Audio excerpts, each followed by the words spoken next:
the consumer surplus has shrunk. The producer surplus has grown to include that area now that they took from the consumers. So the producer surplus is now all this area here.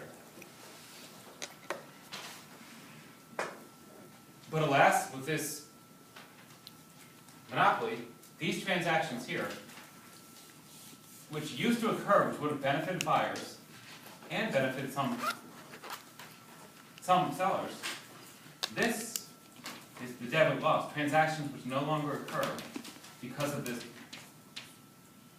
market failure, known as a monopoly. So what has this monopoly done? It's reached an inefficient price, an inefficient quantity, and it's caused deadweight loss.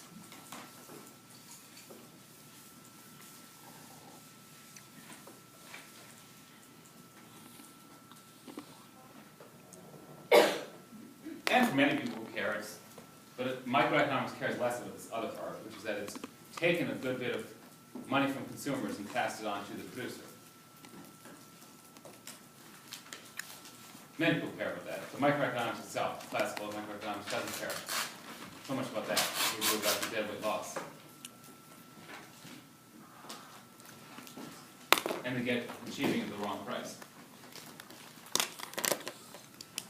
But so this idea of market power, pricing power, and when a monopoly is a concern, a lot of it depends on the elasticity. When you have a monopoly on something where the demand is relatively elastic like that, marginal revenue looks like that.